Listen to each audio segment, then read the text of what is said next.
দিকে দেখে চার্জ লেগে গেল। আর এটাই মিথ্যার বিরুদ্ধে সত্যর লড়াই, এমনই হওয়া উচিত। আজকে আপনাদের মধ্যে উপস্থিত হতে পেরে আমি গর্বিত। মঞ্চে উপস্থিত আছেন অঞ্চলের সম্মানীয় সভাপতি, উপস্থিত আছেন আপনার এলাকার উপপ্রধান সহ গ্রাম পঞ্চায়েতের সমস্ত নেতৃত্ববৃন্দ।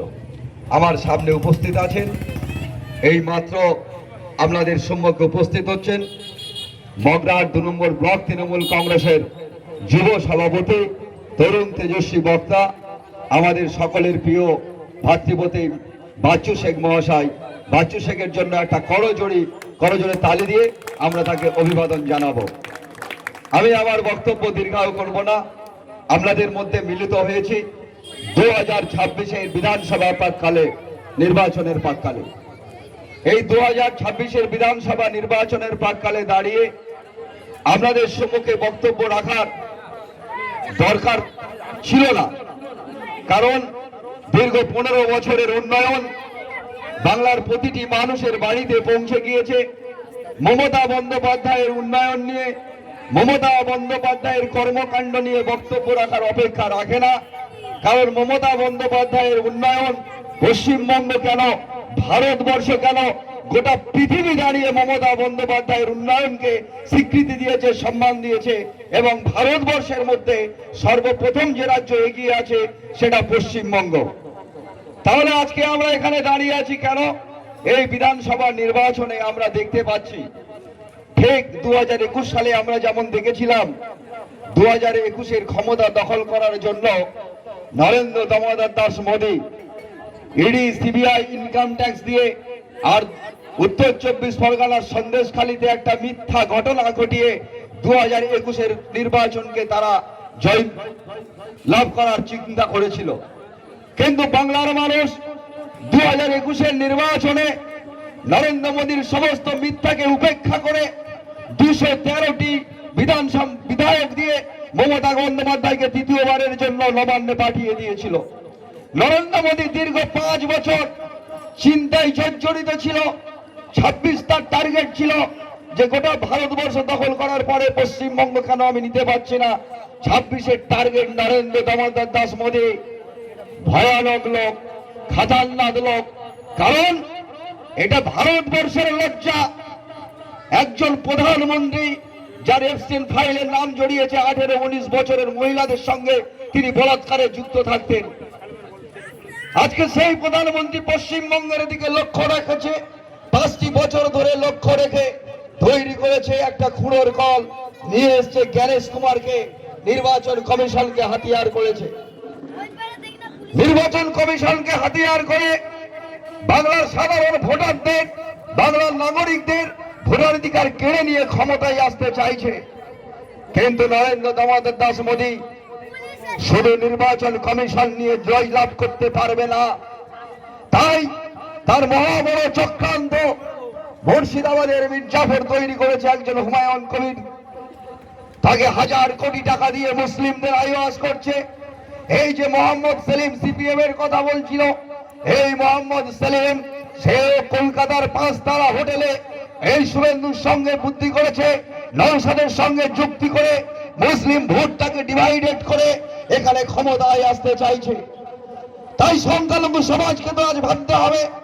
34 বছর পার হয়ে গেছে, 15 বছর মমতার রাজত্বে বাড়ির ছেলে মেয়েরা অন্তত মাধ্যমিক পাস করেছে, বিএ পাস করেছে, উচ্চ মাধ্যমিক পাস করেছে। তাদের থেকে মতামত নিয়ে নির্বাচনে অংশগ্রহণ করুন। এই মঞ্চ থেকে সিপিএম কে বলতে আমাদের অপেক্ষা করে না। সিপিএম কে আমরা গালি দিতে যাব, কারণ কি? সিপিএম কে আমরা বড় কথা কেন বলবো? কারণ সিপিএম যখন রাস্তায় দাঁড়িয়ে, সিপিএম যখন ফুটপাত দিয়ে তৃণমূল কংগ্রেস চোর স্লোগান দিয়ে বাড়ি ফেরে, সিপিএম যখন মঞ্চে বক্তব্য রাখে, বিজেপি যখন মঞ্চে বক্তব্য রেখে তৃণমূল কংগ্রেসকে চোর বলে বাড়ি যায়, মমতা বন্দ্যোপাধ্যায়কে গালি দিয়ে বাড়ি যায়, তখন ওই সিপিএম বাড়ির বউটা ওই কমরেডকে জিজ্ঞাসা করে, ও কমরেড, তোমার সরকার তো 34 বছর ক্ষমতায় ছিল, 5 পয়সা পায়নি। ওই বিজেপির দাঙ্গাবাজকে জিজ্ঞাসা করে তার স্ত্রী যে তোমার বিজেপি নরেন্দ্র মোদী 12 বছর ক্ষমতায় আছে, 12 পয়সা তো দিতে পারেনি। আর যে মমতা বন্দ্যোপাধ্যায়ের লক্ষ্মীর ভান্ডারের টাকা নিয়ে আমি আজকে লিপস্টিক পরি, আমি আজকে ফেরেন লাভলি পরে বাড়িতে বসে আছি, আর তুমি সেই মমতাকে গাল দিয়ে এসছো নির্লজ্জ বেয়া, বাড়ি থেকে বেরিয়ে যাও। তাই সিপিএম, বিজেপি, কংগ্রেস যারা রাস্তায় উলমাদের মতো মমতা বন্দ্যোপাধ্যায়কে গালি দিচ্ছে, এদেরকে কটু কথা আমরা কি বলবো? ওদের বাড়িতে ওদের স্ত্রী, ওদের মা বাবা ঝাঁটা নিয়ে বসে আছে, পাচ্ছে না ওদের কাছে। কারণ ওদের ইতিহাস কি? 34 বছরের মাটির নিচ থেকে শুধু কঙ্কাল তোলা হতো সিপিএম এর সময়। আর নরেন্দ্র দামোদর দাস মোদী গোটা ভারতবর্ষে শ্মশান করে পশ্চিমবঙ্গে দাবাতে আসছে। তাই পশ্চিমবঙ্গের মানুষের কাছে আমার করজোড়ে আবেদন থাকবে, এই 2026-এর নির্বাচন, এই নির্বাচনটা হচ্ছে ঋণ শোধ করার নির্বাচন। এই নির্বাচনটা হচ্ছে আমাদের ঋণ শোধ করতে হবে। বাংলার অগ্নিকন্যা, বাংলার মুক্তিকন্যা, বাংলার স্বাধীন সূর্য মমতা বন্দ্যোপাধ্যায়কে আমাদের মধ্যে উপস্থিত হয়েছেন আমাদের মমতা বন্দ্যোপাধ্যায় এবং অভিষেক বন্দ্যোপাধ্যায়ের মনোনীত প্রার্থী আমাদের শর্মিষ্ঠা বুরকায়েত মহাশয়া। শর্মিষ্ঠা বুরকায়েত জিন্দাবাদ, শর্মিষ্ঠা বুরকায়েত জিন্দাবাদ, শর্মিষ্ঠা বুরকায়েতকে বিপুল ভোটে জয়ী করুন, শর্মিষ্ঠা বুরকায়েতকে বিপুল ভোটে জয়ী করুন, শর্মিষ্ঠা বুরকায়েতকে বিপুল ভোটে জয়ী করুন, শর্মিষ্ঠা বুরকায়েতকে বিপুল ভোটে জয়ী করুন। তাই আমার দিদি মঞ্চে এসে গেছেন, মঞ্চে এসছেন আমাদের মগরার 2 নম্বর পঞ্চায়েত সমিতির সম্মানীয় সভাপতি, যার কলমের ছোঁয়ায় গোটা মগরাট উন্নয়ন হয়, সম্মানীয় রুনাদি মহাশয়া। আমার বক্তব্য দীর্ঘায়ু করব না, শুধু আপনাদের কাছে আমি সংক্ষিপ্ত একটি কথা বলে, সবাই যখন এসে গেছে অসুবিধা আর কিছু নেই, একটি কথা বলে আমার বক্তব্য শেষ করব। বাংলার বুকে ভ্রাতৃত্ব, সাম্য, সম্প্রীতি বজায় রাখতে হবে। তাই আজকের বাংলার গ্রামে গ্রামে যারা নরেন্দ্র মোদীর পতাকা লাগাচ্ছে, যারা হারমাদ সিপিএম এর পতাকা লাগাচ্ছে, যারা দালাল কংগ্রেসের পতাকা লাগাচ্ছে, তাদেরকে জিজ্ঞাসা করুন, তাদেরকে যোগ্যই ফেরত নিন যে এসআইআর করে নরেন্দ্র দামোদর দাস মোদী নির্বাচন কমিশনের মধ্য দিয়ে বাংলার যে ভোটারগুলোর নাম কেটেছে, বাবার নাম ভোটার লিস্টে আছে, ছেলের নাম নেই, ছেলের নাম ভোটার লিস্টে আছে, বাবার নাম নেই। আর এই সুকান্ত মজুমদার আর শুভেন্দু অধিকারী এরা বলছে এরা রোহিঙ্গা, এরা বাংলাদেশি। তাই আপনাদেরকে সজাগ করে দিই, এই রোহিঙ্গা বাংলাদেশি যারা বলছে আর এই এসআইআর এর সমর্থন করেছে, এই পশ্চিমবঙ্গের দালাল কংগ্রেস, এই পশ্চিমবঙ্গের হারমাদ সিপিএম। তাই এদের ক্ষমা করা যাবে না। ভাবতে অবাক লাগে, লজ্জা লাগে।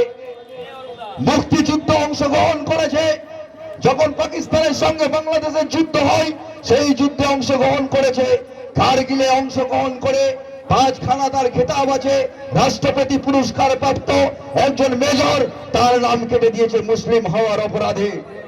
তাই আপনাদের কাছে বলি, এই বাংলার বুকেতে যারা রক্তের হোলি খেলতে চাইছে, যারা হিন্দু মুসলমানের বিভাজন করতে চাইছে, আজকে আপনাদের মনে রাখতে হবে যে ভারতবর্ষের স্বাধীনতা আনাতে আমরা হিন্দু, মুসলমান, জৈন, খ্রিস্টান কাঁধে কাঁধ মিলিয়ে লড়াই করেছি। এই ভারতবর্ষ আমাদের সবার, এই বাংলা আমাদের সবার। বাংলাকে রক্ষা করতে হবে।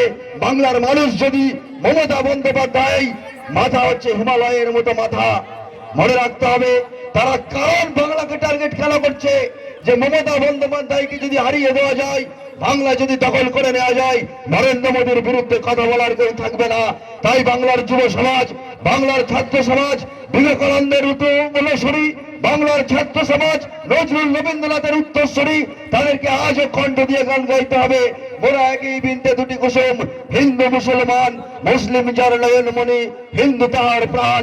মোরা একই বৃন্তে দুটি কুসুম, হিন্দু মুসলমান, সেলিম লস্কর যার নয়নমণি, শর্মিষ্ঠা বুরকায়েত তার প্রাণ, শর্মিষ্ঠা বুরকায়েত তার প্রাণ। এই মন্ত্রে আমাদের দীক্ষিত হয়ে মগরাহাটের মাটি থেকে 50,000 ভোটে শর্মিষ্ঠা বুরকায়েতকে জয়যুক্ত করে বাংলার অগ্নিকন্যা, মুক্তিকন্যার কাছে পাঠিয়ে দিতে হবে। আর গোটা পশ্চিমবঙ্গ থেকে 235 থেকে 240 আসন নিয়ে বাংলার মুখ্যমন্ত্রী চতুর্থবারের জন্য নবান্নে বসবে।